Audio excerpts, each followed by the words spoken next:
Welcome back to the Gospel in 3D. In the last couple of videos, we've tackled some difficult assignments, and I hope you're walking by faith in Jesus Christ. Because without Him, we are not going to be able to grow in godliness. We need Him to work in our hearts. And that's why I'm here, to equip and encourage you to live every day with gospel intentionality. My name is Derek Van Ruler, and I'm glad that you joined me in this video. As I was saying in the last few videos, we've been looking at some difficult assignments. We've looked at the gospel, which is just a beautiful and glorious truth that you and I are rescued from sin in the pit of hell by the life, death, and resurrection of Jesus Christ. And yet, despite the forgiveness we experience and the new life we've been given, we still find ourselves sinning, living life on our terms rather than God's. And so we've been looking at how we might be able to put away our sin and live for Jesus Christ by applying the gospel to our lives. And part of that process is by confessing sin to God and confessing sin to one another. But I also realize that many parents are watching this video and might be wondering, how do we train our kids to confess? Or maybe you've got grown kids and you're still wondering, how do we train our kids to confess? Well, that's what I want to tackle briefly today, because this command to confess can revolutionize your life and lead you to experience greater growth than ever before. So let's look at this.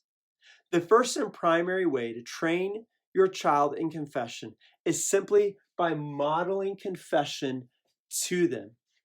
Let me put it this way. If you were to list the top sinners against your children, I'm pretty sure parents would be high on that list. Why is that? Because we spend a ton of time with our kids, even when they're adults. We talk with them on the phone, on FaceTime, or maybe even face-to-face. We spend a ton of time with our kids. And guess what? When you get two sinners together, your child and you, someone is bound to sin against the other. And there's nothing worse than sins against the family, right?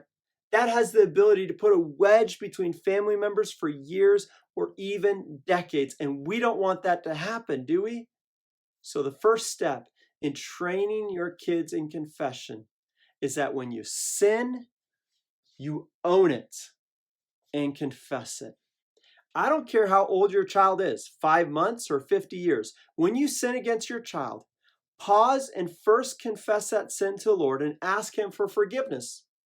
You know, Psalm 51 tells us that when we sin, we ultimately sin against the Lord. And so we need to go to Him first. And then we need to go back to our child and simply own where we've sinned.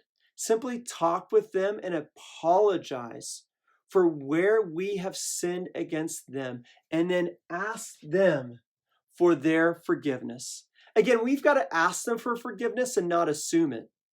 Now, the younger your child is, the harder this is going to be.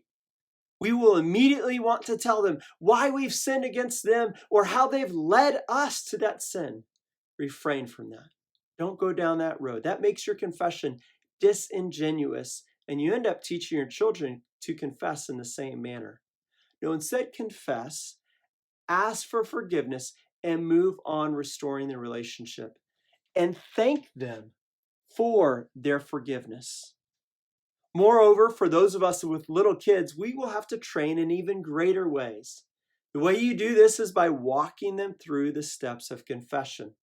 So the next time they sin against you or their sibling, pull them aside so you don't throw more embarrassment on them or even cause them to respond in a certain way when people are watching in order to gain approval.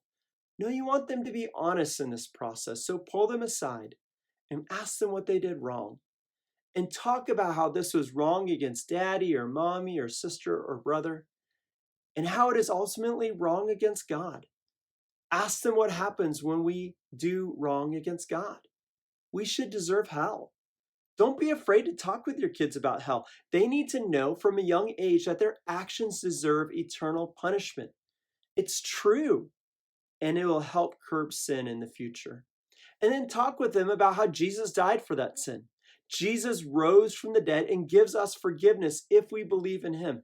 And then take time to pray with them to God. You may fold their hands into yours. You may say a line of prayer to God that they have to repeat. This is all training your child in the ways of God. If they know how to pray, you may simply give them points to say and then tell them to pray about it.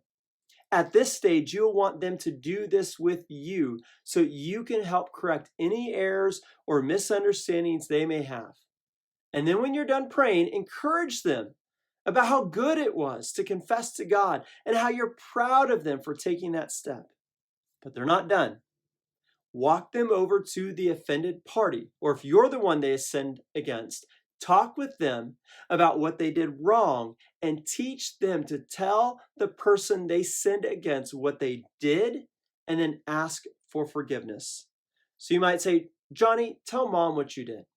Now say that you're sorry for that. Now ask mom for forgiveness for punching her.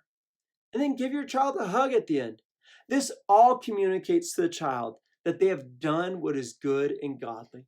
And parents, you'll need to do this every single time. That means it might take 3 million times. So do it 3 million times. But if you do, you will hopefully, by the power of God, see your child grow into having a heart of confession. So go ahead, try it out, see what happens, and trust the Lord to work in your child by regularly praying that they have a heart of confession. And until next time, God bless.